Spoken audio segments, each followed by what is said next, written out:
우리 시대의 역설이라는 그런 시가 있습니다. 제프 딕슨이라는 분이 쓴 시인데요. 그 시의 일부를 소개해드리면 한번 보세요. 제가 읽어보겠습니다. 건물은 높아졌지만 인격은 더 작아졌다. 고속도로는 넓어졌지만 시야는 더 좁아졌다. 소비는 많아졌지만 더 가난해지고 더 많은 물건을 사지만 기쁨은 줄어들었다. 집은 커졌지만 가족은 더 작아졌다. 더 편리해졌지만 시간은 더 없다. 학력은 높아졌지만 상식은 부족하고 지식은 많아졌지만 판단력은 모자란다. 세계 평화를 더 많이 말하지만 전쟁은 더 많아지고 여가 시간은 늘어났어도 마음의 평화는 줄어들었다.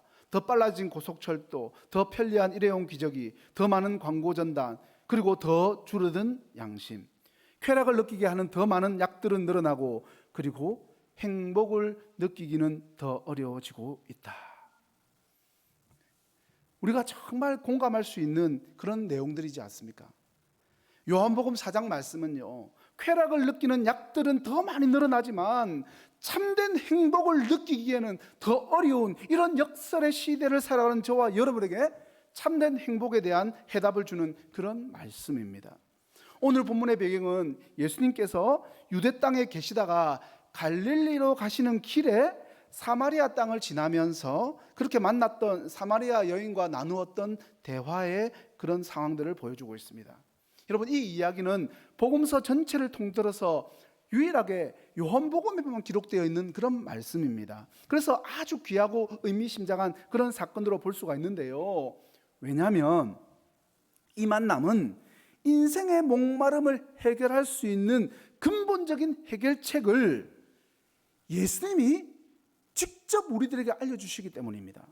그뿐만 아니라 예수님의 그 구원이 이 유대인이라는 울타리를 넘어서 사마리아인과 이방인들에게까지도 확장되는 그 구원의 역사를 보여주는 결정적인 장면이기 때문입니다. 유대인들만 구원을 받는 것이 아닐까? 그 사람들은 그렇게 주장했지만 분명히 예수님은 말씀하십니다. 유대인들을 넘어서 사마리아인을 넘어서 온 세계 만민에게 그 구원이 열려져 있다는 것. 그래서 우리에게도 구원이 열려져 있는 겁니다.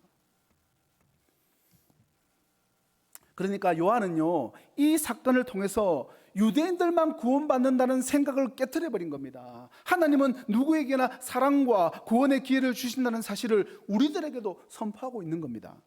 오늘 본문의 중심에는요, 목마른 한 여인이 등장을 합니다. 이 여인은 2000년 전 사마리아 땅의 수가성에 살고 있었으며 남편이 5명이나 있었던, 6명까지라고 볼 수 있겠죠. 정말 삶의 수많은 굴곡을 가진 여자로서 다른 사람들로부터는요, 멸시받고 외면을 당했던 것으로 보입니다. 처음에 말씀을 나눈 것처럼 이 사막과도 같은 이 사마리아 지역에서 이 사람들은요, 여자들이 주로 하는 일이 뭐였냐면 물을 깃는 겁니다. 물이 그만큼 중요하니까 물을 구하는 건데, 그래서 당시 대부분의 동네 여인들은 해가 없는 아침이나 저녁으로 야곱의 우물로 물을 길러 다녔는데, 이 여인은 어찌된 일인지 뜨거운 태양이 내리쬐는 한낮에 물을 길러 나왔습니다.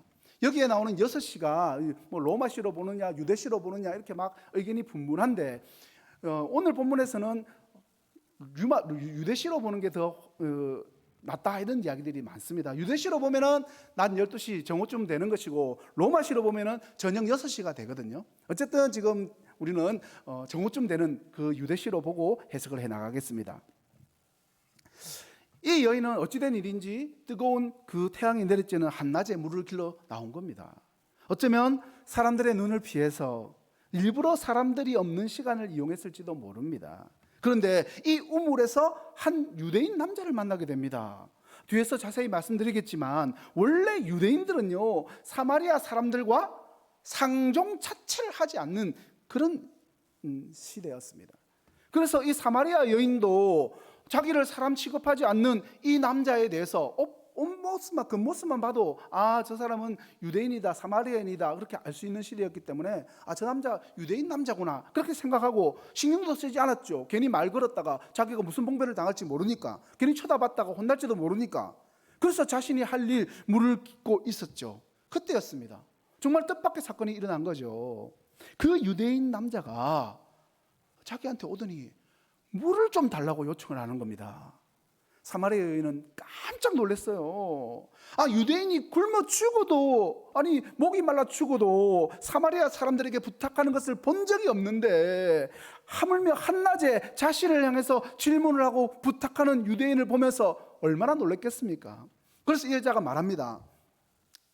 어떻게 유대인인 당신이 사마리아 사람인 나에게 물을 달라고 하십니까? 빈정거리면서 물었어요. 잘난 유대인도 별 수 없네요. 당신이 아무리 잘난 척해도 결국 물이 없으니까 나에게 이렇게 부탁을 하는군요. 이런 뜻이 들어있는 말이었어요.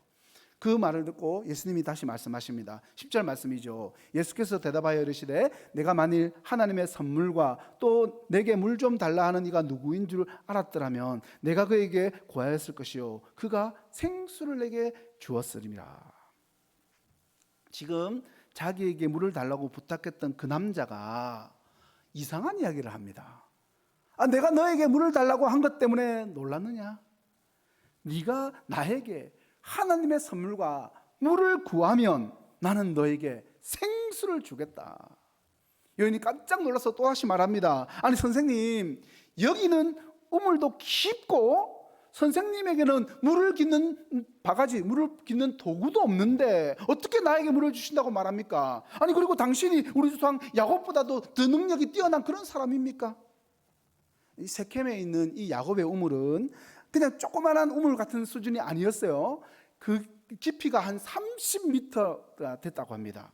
그래서 이 오아시스 같은 그런 느낌이었다는 거죠.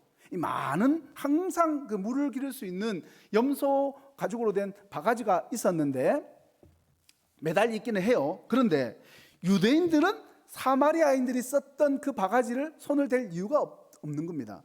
그러니까 그것을 알고 있었던 여인이 유대인인 예수님이 쓸 그릇은 여기 없다는 의미에서 그릇이 없다라고 지금 이야기를 한 겁니다.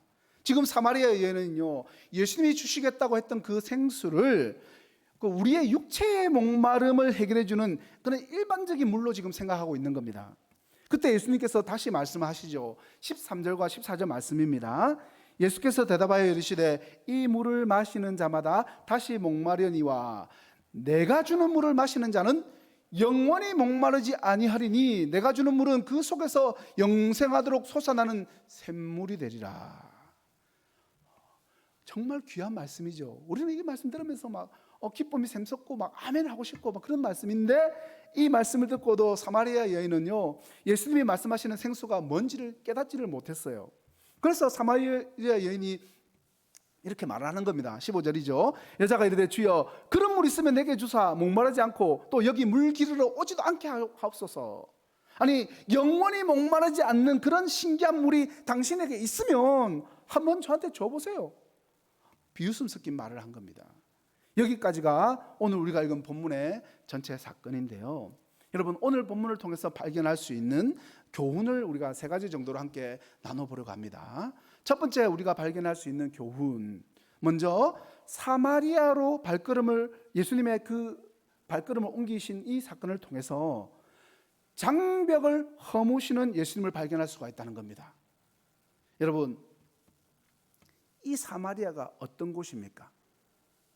그곳은요, 오랜 역사 속에서 깊은 상처와 아픔을 간직한 땅이었습니다. 북이스라엘이 아수르에 의해서 멸망당한 후에 아수르는요, 이스라엘 땅에 남아있었던 사람들과 다른 지역에 있었던 이방인들을 강제로 그곳에 와서 섞여서 살아가도록 만들어버렸죠. 그래서 어떻게 되느냐?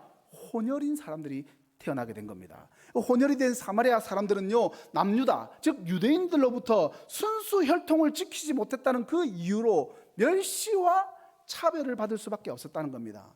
바벨론 포로에서 돌아온 유대인들이 예루살렘 성전을 스룹바벨 주도하에서 건설을 했지 않습니까? 새롭게. 그렇게 재건할 때도 사마리아인들이 참여를 하려고 하니까 거부합니다. 너희들 여기 참여하지 마라. 저리 가라, 저리 가라. 결국에는요, 그래서 이 사람들은 어떻게 하느냐? 그리심산에 자신들만의 성전을 세우면서 유대인들과의 갈등은 더 깊어져 갈 수밖에 없었습니다. 유대인들은요, 사마리아인들을 개라고 부를 정도로 경멸했고 그 땅을 지나가는 것조차 꺼려했던 겁니다. 어느 정도로 유대인과 사마리아인의 사이가 안 좋았는가 하면요, 유대인이 사마리아 사람을 자기 집에 들이면 그 사람의 자식을 노예로 삼아도 되고, 사마리아 사람과 같이 음식을 먹게 되면요, 유대인들이 가장 부정하게 여기는 돼지고기를 먹은 걸로 간주를 하는 것과 같이 여기고, 부득이하게 사마리아 땅을 지나가야만 한다 하더라도 아무리 배가 고파도 굶어 죽을지언정 사마리아인들로부터 음식과 물을 받아 먹으면 안 된다고 그렇게 생각하고 있었습니다. 여러분, 심지어 유대인들은요, 성전에서 노골적으로 사마리아인들을 저주하는 기도를 했었어요. 유대인들의 18개가 되는 축원문 중에서 이 12번째 이렇게 이야기합니다. 기도문인 거예요. 12번째 기도문. 사마리아인들이 이방인들과 함께 한 순간에 멸망당하게 하시고 저들의 이름을 생명록에서 제해 주십시오 라는 기도를 공공연하게 드렸던 겁니다. 그러니까 대부분 갈릴리로 갈 때도 지도를 한번 보여주세요. 여러분, 갈릴리로 가려면 지도 한번 보여주세요.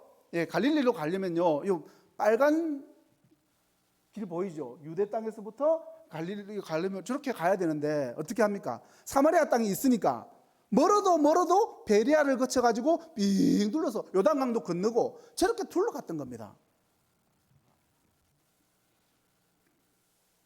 시간이 배로 걸리지만 비했던 거죠. 거기다가 여러분, 그냥 목사님 그렇네요, 그 정도 수준이 아닙니다. 여러분, 거기다가 신구약 중간기가 있잖아요. 400년간의 그 시간, 그때 잠시 로마로부터 독립을 해서 유대를 다스렸던 요한 힐카누스라는 사람이 있는데, 이 사람이 BC 128년에 사마리아 사람들이 세웠던 그 그리심산의 그 성전 있지 않습니까? 그 성전을 파괴해버립니다. 핍박하다 못해가지고 그 성전까지도 파괴해버렸으니까 그 일로 인해서 사마리아인과 유대인의 관계는요, 극단으로 치닫게 된 겁니다. 이렇게 오랜 세월 동안 쌓인 민족적 종교적 반목은 그들 사이에 깊은 골을 만들어 놓았고, 사마리아는요, 유대인들에게 상종해서는 안 될 부정적인 그런 부정한 땅으로, 그런 곳으로 여겨졌습니다. 오늘 보면 9절에 보세요. 사마리아 여자가 이르되 당신은 유대인으로서 어찌하여 사마리아 여자인 나에게 물을 달라 하나이까 하는 이 말씀이 유대인이 사마리아인과 상종하지 아니하는 것을 보고 이렇게 기록했다라고 이야기할 정도입니다. 그들은요, 역사적으로 가까워질 수가 없었습니다. 원수와도 같은 존재입니다. 그러니까 서로. 그런데 예수님께서 그 금기시 되는 땅 사마리아로 발걸음을 옮긴 겁니다. 그것은요, 바리새인의 시기와 질투를 피해서 급히 갈릴리로 가시는 길에, 그것도 그런 급한 시기인데도 지금 일을 한 겁니다.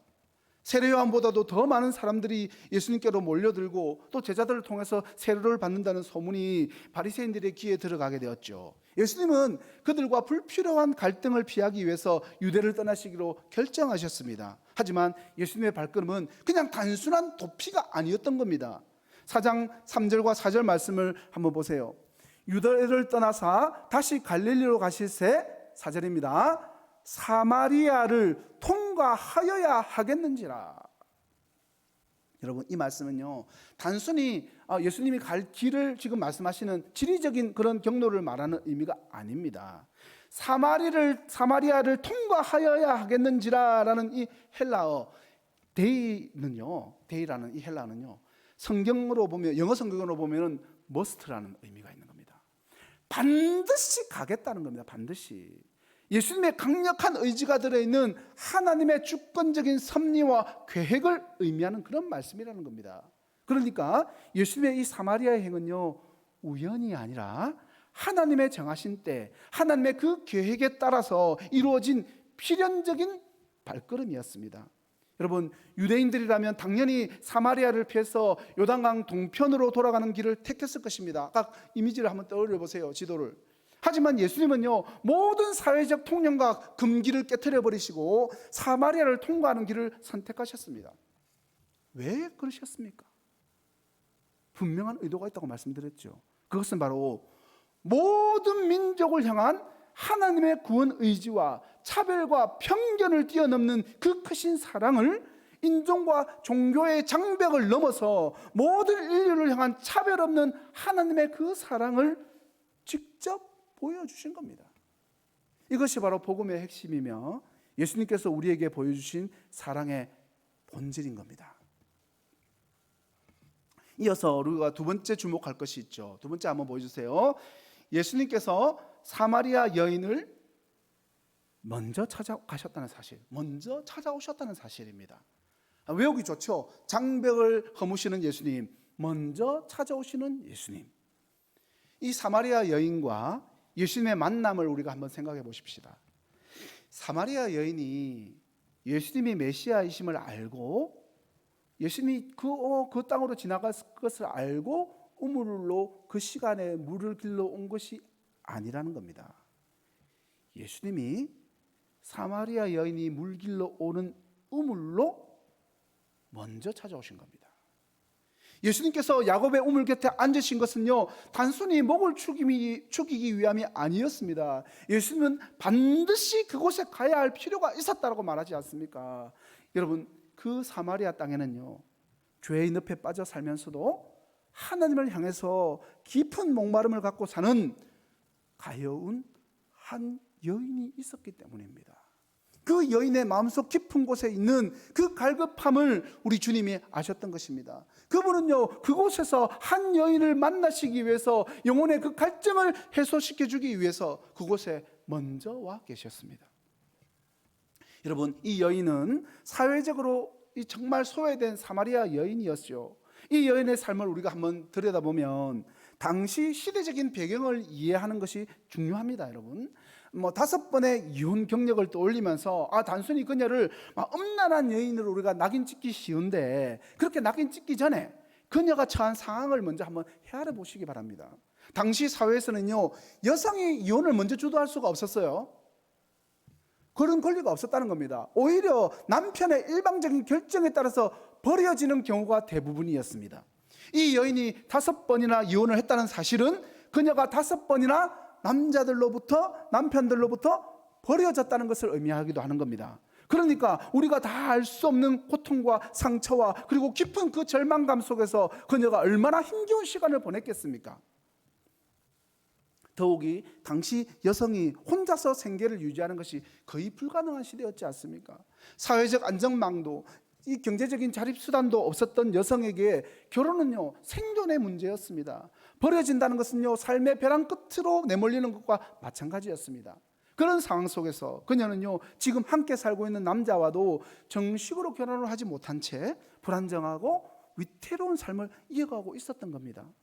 여러분, 그런 그녀의 삶과 그녀의 마음과 그녀의 그 상황을 한번 상상해 보시기 바랍니다. 이 사마리아인이라는 태생적인 한계와 5번이나 벌어진 상처와 사회적 냉대와 편견과 그리고 미래에 대한 그 불안감까지 그녀의 마음속에는요, 얼마나 큰 목마름과 갈증이 있었겠습니까? 제발 좀 지금 내가 있는 이 지긋지긋한 현실에서 벗어날 수 있는 방법이 없을까? 모든 것을 포기하고 싶었을 겁니다. 영적으로, 정서적으로, 육체적으로 메마른 삶 속에서 그녀는요, 진정한 사랑과 안식을 갈망하고 있었을 것입니다.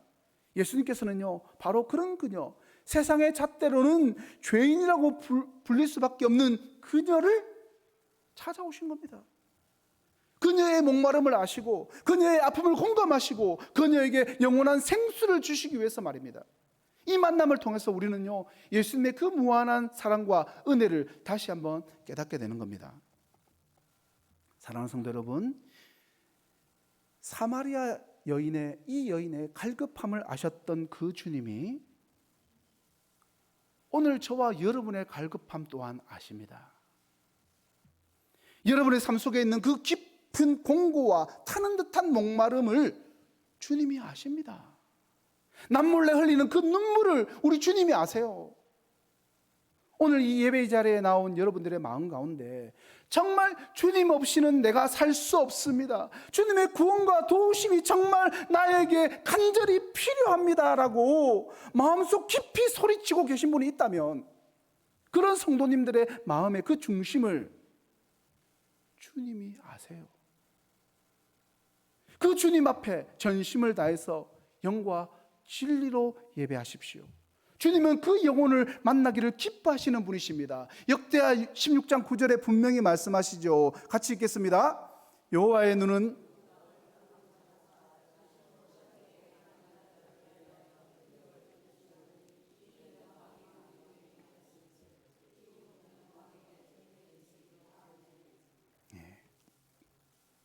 또한 우리가 잊지 말아야 할 것은 우리는 종종 우리 자신의 노력과 의지로 하나님을 내가 찾았다라고 생각하는 경우가 있습니다. 그런 경향이 있어요. 하나님을 찾는 우리의 마음조차도 여러분 하나님의 은혜로 시작되었다는 사실입니다. 로마서 3장 11절 말씀처럼 깨닫는 자도 없고 하나님을 찾는 자도 없다는 이 말씀이 우리의 실상입니다. 니고데모처럼 율법에 능통했던 사람조차도 영적인 소경이었던 것처럼 우리 스스로는요 하나님을 알 수도 찾을 수도 없습니다. 그러나 예수님은 바로 그런 저와 여러분을 먼저 찾아오셨습니다. 예수님이 너희가 나를 택한 것이 아니요 내가 너희를 택하여 세워놓으라라고 요한복음 15장 16절 말씀에서 분명히 말씀하신 것처럼 우리가 예수님을 찾기 이전에 예수님께서 우리를 먼저 택하시고 찾아오셨습니다. 여러분 이 사마리아 여인이 예수님께 생수를 구하게 된 것도 결국은요 예수님께서 그녀를 먼저 찾아가신 결과였습니다. 우리가 오늘 이 자리에 나와서 예배드리고 기도하면서 말씀을 듣는 것도 마찬가지입니다. 우리가 예수님을 찾은 것처럼 보이지만 사실은 예수님께서 우리의 양심을 깨우시고 우리의 마음을 열어주셨기 때문에 가능한 일이라는 겁니다. 마지막으로 우리가 주목해야 할 것이 있죠. 바로 생명의 물이신 예수님입니다. 장벽을 허무시는 예수님, 먼저 찾아오신 예수님, 생명의 물이신 예수님. 여러분이 지금 사막을 여행하고 있다는 상상을 한번 해보시기 바랍니다. 그림 한번 보여주세요. 그림을 보면서 이 주인공이 여러분이라고 한번 상상을 해보세요. 그림을 보기만 해도 뜨겁게 내리쬐는 이 태양과 끝없이 펼쳐진 모래 언덕, 이것만 봐도 뭐가 떠오릅니까? 물, 목말라 죽겠어요. 그죠? 여러분 생명의 근원인 물이 없다면 아무리 강인한 생명력을 가진 존재라고 해도 결국에는 죽고 말 것입니다. 목사님이 챗GPT한테 인간의 생존 조건 물어봤다고 했는데 물이 없으면요 7일 정도 살 수 있다. 일반적인 환경에서. 그래서 GPT가 그렇게 이야기하는데 사막에서는요 2, 3일간 살 수 있는데 그것도 길게 잡았을 때라는 겁니다. 물 없으면 사막에서 2, 3일간도 못 사는 게 바로 우리 인간입니다. 성경은 그런데 여러분 우리의 이 육신만 목마름을 느끼는 것이 아니죠. 우리의 영혼 역시 깊은 갈증을 느낍니다. 우리는 육체와 영혼이 따로 있지 않습니까? 우리가 살아가면서 느끼는 그 수많은 영혼의 갈증들, 행복에 대한 갈증, 사랑에 대한 갈증, 의미 있는 삶에 대한 갈증까지, 이 갈증은 여러분 도대체 어디서부터 시작된 것이며 어떻게 해야 채울 수 있을까요? 성경은 그 시작을 에덴 동산에서부터 찾습니다. 하나님께서는 인간을 창조하시고 에덴 동산이라는 아름다운 낙원에서 함께 살아가게 만들었습니다. 그곳에서 인간은요 하나님과 교제하면서 풍요로운 삶을 누렸습니다. 부족함도 갈증도 없는 완벽한 삶이었죠. 하지만 인간은 하나님의 그 말씀을 거역하고 선악을 알게 하는 나무의 열매를 먹음으로써 죄를 짓게 됩니다. 그 순간 인간은요 하나님의 관계가 끊어지고 에덴 동산에서 쫓겨나게 됩니다. 그 불순종의 죄의 대가로 인해서 땅은 가시덤불과 엉겅퀴를 내고 인간은 땀을 흘려야 먹고 살 수 있게 되었습니다. 이처럼 죄는 우리 삶의 고통과 결핍을 가져왔고 그 결과 우리는요 끊임없이 무언가를 갈망하는 존재가 된 것입니다. 창세기 2장 16절부터 17절 말씀은 이렇게 말합니다. 여호와 하나님이 그 사람에게 명하여 이르시되 동산 각종 나무의 열매는 내가 임의로 먹되 선악을 알게 하는 나무의 열매는 먹지 말라. 네가 먹는 날에 반드시 죽으리라 하시니라. 여러분 이 말씀처럼 인간은 하나님의 말씀을 거역한 대가로 영원한 생명을 잃고 죄와 사망의 길을 걷게 된 것입니다. 그렇게 에덴 동산에서 쫓겨난 인간은요 스스로 갈증을 채우기 위해서 끊임없이 노력을 해왔습니다. 돈을 벌어서 물질적인 풍요를 누려왔고 명예와 권력을 얻어서 세상의 인정을 얻으려고 합니다. 인정을 받으려고 하죠. 그리고 육체의 쾌락을 쫓아서 즐거움을 얻으려고 하기도 합니다. 하지만 이런 노력은요 일시적인 만족만을 줄 뿐이면서 근본적인 우리 영혼의 갈증을 해결해 주지 못하는 겁니다. 만약에 그 영혼의 갈증들을 해결해 줄 수 있는 거라면 마약이 그렇게 계속해서 세고 새로운 종류들이 그렇게 만들어낼 이유가 없는 거죠. 갈증을 해소 못하니까 점점 더 그 큰 갈증을 해결해 줄 수 있는 어떤 것들을 찾아서 나가는 겁니다. 로마서 1장 29절부터 31절은요, 죄로 물든 우리 인간의 모습을 적나라하게 보여줍니다. 곧 모든 불의, 추악, 탐욕, 악의가 가득한 자요, 시기살인, 분쟁, 사기, 악독이 가득한 자요, 수근수근하는 자요, 비방하는 자요, 하나님을 미워하는 자요, 능욕하는 자요, 교만한 자요, 자랑하는 자요, 악을 도모하는 자요, 부모를 거역하는 자요, 우매한 자요, 배약하는 자요, 무정한 자요, 무자비한 자라. 여러분, 세상적인 가치를 쫓는, 그렇게 쫓아서 욕망을 채우려는 이 노력은요, 결국에는요, 더 큰 공허함과 더 큰 갈증을 남길 뿐입니다. 죄로 오염된 세상의 것들은요, 우리의 영혼을 만족시킬 수 없습니다. 오히려 우리를 더욱더 죄에 물들게 하고 하나님으로부터 멀어지게 할 뿐입니다. 자, 그렇다면 우리의 그 영혼의 갈증을 해소할 수 있는 참된 생수는 어디에서 찾아야 할까요? 도대체 어디 있는 걸까요? 예수님은 요한복음 4장 14절에서 이렇게 말씀하십니다. 내가 주는 물을 마시는 자는 영원히 목마르지 아니하리니 내가 주는 물은 그 속에서 영생하도록 솟아나는 샘물이 되리라. 우리 주신 말씀 다시 같이 한번 읽겠습니다. 시작. 내가 주는 물,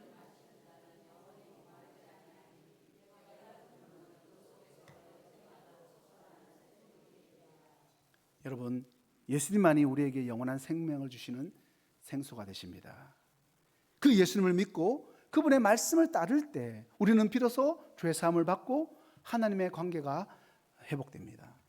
그때 우리는요, 세상이 줄 수 없는 참된 평안과 기쁨을 누리게 되며 영혼의 갈증을 해소할 수 있다는 사실을 믿으시기 바랍니다. 말씀을 맺겠습니다. 사랑하는 성도 여러분, 오늘 우리는 이 사마리아 여인과 예수님의 거룩한 만남을 통해서 예수 그리스도의 측량할 수 없는 사랑과 놀라운 구원의 은혜를 깊이 깨달아야 합니다. 사마리아 여인의 삶을 송두리째 변화시킨 주님의 사랑은요, 시대를 초월해서 오늘날 저와 여러분에게도 생생하게 살아 숨쉬는, 역사하고 살아 숨쉬면서 우리에게도 역사하는 말씀이라는 것을 믿으시기 바랍니다. 예수님께서는요, 우리를 가로막는 모든 견고한 장벽을 단번에 허무시고 차별과 편견의 그 짙은 어둠을 걷어내시면서 우리 한 사람 한 사람에게 따뜻한 손을 내밀어서 다가오시는 분이십니다. 여러분, 우리의 과거가 어떠하든지 현재의 모습이 어떠하든지 주님은 우리를 먼저 사랑하시고 먼저 찾아오시는 분이십니다. 그분은요, 우리의 상처와 깊은 아픔과 쓰라린 외로움과 간절한 갈망을 모두 아십니다. 그리고 우리의 메마른 영혼 깊은 곳까지 풍성하게 채워주는 생명수를 값없이 선물로 주시는 분이십니다. 오직 주님만이 우리의 참된 목마름을 완전히 해소시켜 주실 유일한 분이심을 굳게 믿으시기 바랍니다. 여러분, 오늘 이 자리에는요, 다 우리가 동교회라는 한 공동체에 속해 있기는 하지만 정말 다양한 삶의 여정을 걸어온 많은 분들이, 각자가 다 자신만의 삶의 여정, 스토리를 가지고 있는 분들이 지금 함께하고 있죠. 어쩌면 목마른 영혼을 가지고 세상을 살아가면서 세상의 어떤 것들을 쫓아서 끊임없이 방황하고 채워지지 않는 공허함에 시달리는 분들이 계실지도 모릅니다. 여전히 우리 마음속에도 사마리아 여인처럼 말 못할 아픔과 씻을 수 없는 슬픔과 풀리지 않는 갈증을 품고 있을 수도 있다는 겁니다. 그러나 여러분, 결코 두려워하지 마십시오. 낙심하거나 좌절하거나 포기하지도 마십시오. 예수님께서는 오늘도 우리에게 말씀하십니다. 내게로 오라. 내가 주는 물을 마시라. 우리 다 함께 화면에 나오는 말씀 힘차게 외쳐보겠습니다. 시작. 내가 주는 물을 마시는 자는, 내가 주는 물은 그 속에서 영생토록 솟아나는 샘물이 되리라. 아멘. 이 시간 우리 모두 주님의 그 생명의 초청에 기쁨으로 응답하셔서 영원히 목마르지 않는 그 생명수를 마음껏 받아 누리는 복되고 좋은 귀한 하나님의 자녀들이 다 되시기를 예수님의 이름으로 간절히 축원합니다. 기도하겠습니다.